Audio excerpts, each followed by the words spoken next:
গুতা একটা মারা লাগবেই এদের ভাই, এত গুদগুদানি কুতকুতানি। পাকা টাকা একটু টান মারলাম, আইনের হাতের সাথে পাঙ্গা নিলাম, একটু বেশি পাঙ্গা নিম না, স্লো করে দেই। ওই যে সামনে চেকপোস্ট।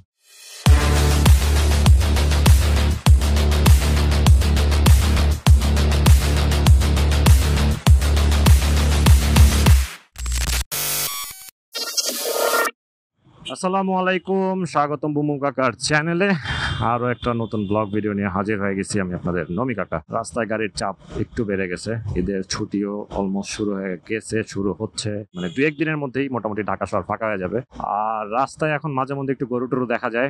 এই রাস্তায় দেখতে পারবো কিনা জানি না, দেখতে পারলে আপনাদেরকে দেখাবো, আর দামটা কত সেটাও জেনে নিব। তবে কথা হচ্ছে, যারা ঈদের ছুটিতে বাড়িতে যাচ্ছেন সুন্দরভাবে সুস্থভাবে গিয়ে আবার ফিরে আসুন।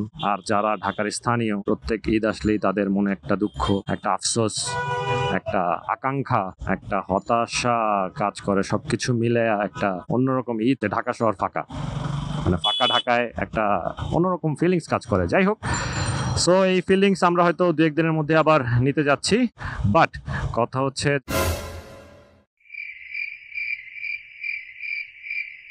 যারা ঈদের ছুটিতে বাড়িতে যাচ্ছেন তারা ভাই নিরাপদে যান।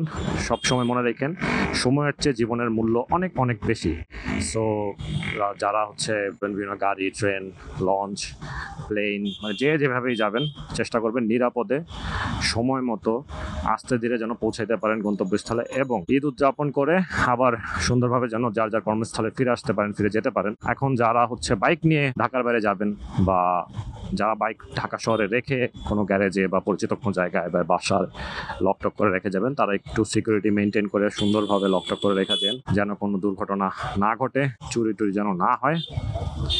আর আবার জ্যাম শুরু হয়ে গেল, আর একটু জ্যাম কাটায় নি, তারপরে আবার আলাপ করতেছি। প্রত্যেকেরই একটা শখ থাকে যে ঈদের সময় ঢাকার বাইরে যাবেন, নিজের বাইক নিয়ে যাবেন বা বাইক নিয়ে ঘুরবেন। তো এটা যারা ঢাকার ভিতরে আছি তারা তো ফিল করবোই, মজা করবোই। যারা ঢাকার বাইরে যাচ্ছেন চেষ্টা করবেন বাইকটা অবশ্যই অবশ্যই ভাই ঈদের আগে, বাড়িতে যাওয়ার আগে, দূরে যারা লং ট্যুরে যাচ্ছেন প্রত্যেকেই একটু বাইকটাকে সার্ভিস করায় নিয়েন, এবং এটা একটা ভালো জায়গা থেকে, আপনার পরিচিত বিশ্বস্ত জায়গা থেকে সার্ভিসটা করায় নিয়েন। কোনো ঝামেলা থাকলে, কোনো সমস্যা থাকলে সেটা সলভ হয়ে যাবে আপনার যাত্রাপথের আগেই। সো যাত্রাপথে কোনো বিড়ম্বনার জন্য সৃষ্টি না হয়, সেই জন্য বললাম কথাটা। এছাড়াও আরো টুকটাক কিছু জিনিস আছে, এগুলো একটু চেক আপ করে নিন। চেক আপ বলতেছি ইঞ্জিন অয়েল যদি সিনথেটিক ইউজ করেন সেক্ষেত্রে একটু বেশি লং লাস্টিং করে, বা যারা হচ্ছে মিনারেল ইউজ করেন দেখা গেছে যে 700-800 কিলো হয়ে গেলে সেটা চেঞ্জ করে নেওয়াটা বেটার।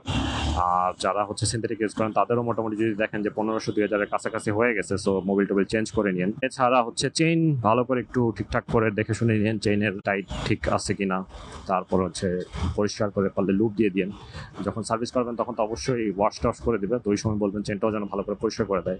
চেইন একটা লুপ করে নেবেন মোবিল দিয়ে, অবশ্যই ফ্রেশ মোবিল দিয়ে। তারপর আপনি চাকার টায়ার প্রেশারটা চেক করে নিন। এটা হচ্ছে আপনি ঢাকার বাইরে যাওয়ার 2-1 দিন আগে হচ্ছে এটা করে নেবেন। 2-1 দিন ঢাকা শহরের চালান বা যে শহরে আছেন সেখানে চালাইলেন, চালানোর মধ্যে আশা করি যে একটা পারফেক্ট ব্যালেন্স হয়ে যাবে বাইকের সাথে আপনার। বিকজ অফ 2-1 দিনের মধ্যে যদি কোনো লিকেজ টিকেজ থাকে বা কোনো সমস্যা থাকে সেটা হচ্ছে আগেই ধরা পড়বেন, কারণ ইনস্ট্যান্ট টায়ার প্রেশার দিয়ে আপনি ঢাকার বাইরে মুভ করলেন, তারপর দেখা গেলো যখন করে আপনার কোনো একটা ঝামেলা হইলে সেটার জন্য আবার পরে আফসোস করা লাগবে।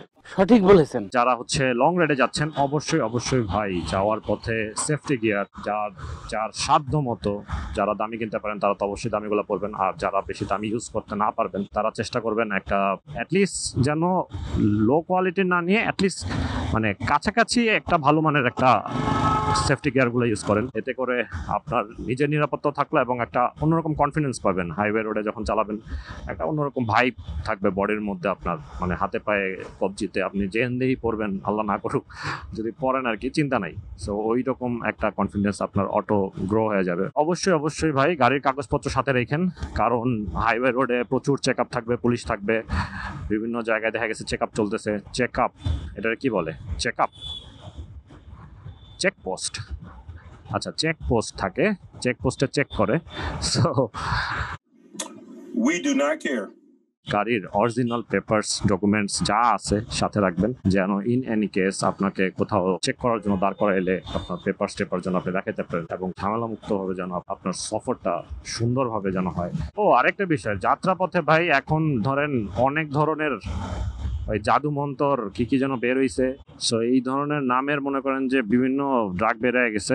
এইগুলা হচ্ছে এখন যাত্রাপথে যে রুমাল পার্টি থেকে শুরু করে রুমাল পার্টি, মলম পার্টি, তারপরে কি শয়তানের কি যেন একটা শয়তানের নিঃশ্বাস, তারপর কি কি পাউডার টাউডার যেন আরো বেরোইছে। সো এইগুলা থেকে একটু সাবধানে থাকবেন যারা দূরের পথে যাচ্ছে। আশেপাশে যদি কোনো কেউ সিগন্যাল টিগন্যাল দেয়, কোনো কিছু দেখাইতে চায়, দেখতে চায়, হুটহাট করে না চিনলে ভাই বিশ্বাস না হলে একটু দূরে দূরেই থাকেন এইসব বিষয় থেকে, কারণ বলা যায় না কখন কি বিপদ ঘটা যায়।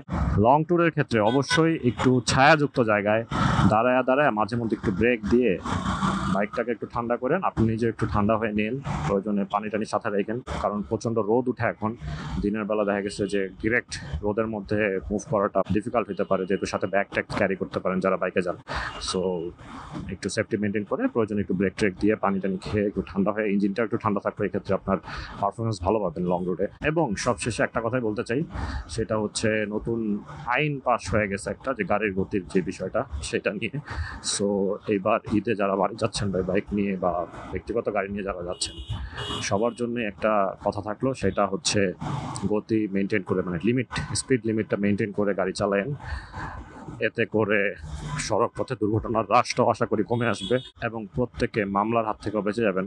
কারণ যদি ইন কেস রাস্তার মাথায় দাঁড়ায় যায় আর আপনারে পায়া বসে, ঈদের আগে জিন্দিগি জিঙ্গালালা।